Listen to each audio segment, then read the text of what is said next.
Making Washington's natural gas pipelines safer, strict new law, details just ahead.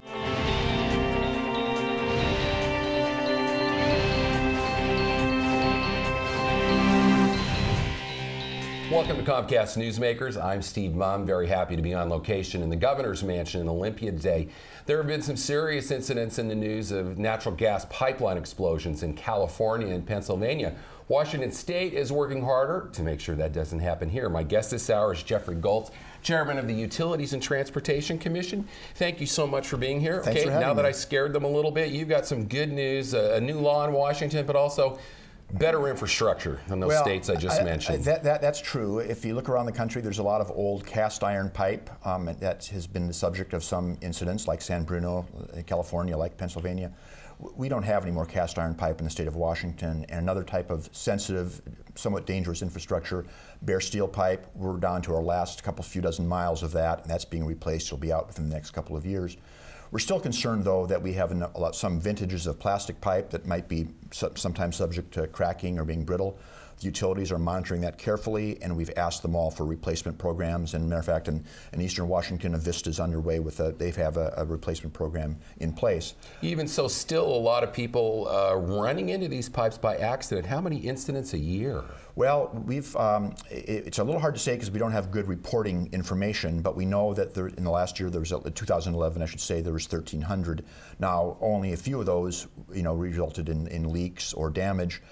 Some, though, substantial damage, and it gets a little scary when you have to evacuate a school, a business, a daycare center, or some homes. And this isn't always, I'm assuming, just contractors with the backhoe. I know I'm digging in my yard. I've run into some things I didn't expect. Well, you should have called 811 before you did that. Then. Aha! Okay, so talk about that, how people can know what's there. Right. Well, under existing law and under the new law that takes effect in January of 2013, there is an obligation for contractors or individuals, if you excavate below a certain level, which is only about 20 inches in your yard or 12 inches in an easement. Not much. Not much. You should be calling 811, and that gives you, the utilities will come out and locate their infrastructure in their yard with various colors of paint. So if you see an orange line, that means it's a cable company like Comcast, or if it's a telephone company, and so forth. And so it's 811, and anybody can call that in Washington. Anybody can call that, and you need to give a few business days notice, and they will come out, locate that.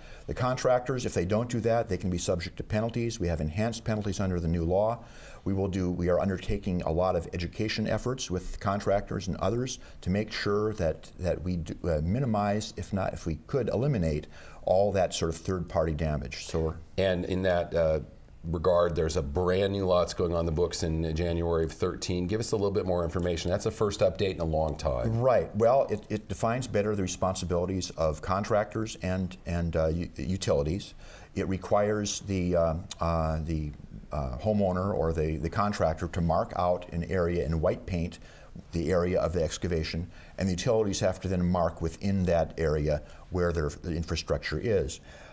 It also requires a notification to a pipeline company if you're going to be doing excavation within 100 feet of an interstate, of a transmission pipeline, because the risk is that much higher that way. I hate to jump in, we've got about 30 seconds left. Quick answer, you're also, the UTC is being very proactive about getting ahead of this. Well, we're trying to, and we have a proceeding in place, as I mentioned, to ask the utilities to identify all of their infrastructure, pipeline infrastructure, that they think needs to be replaced. And we have a couple of proposals out for comment, and we should be getting comments later this month, about ways in which we can accelerate that replacement.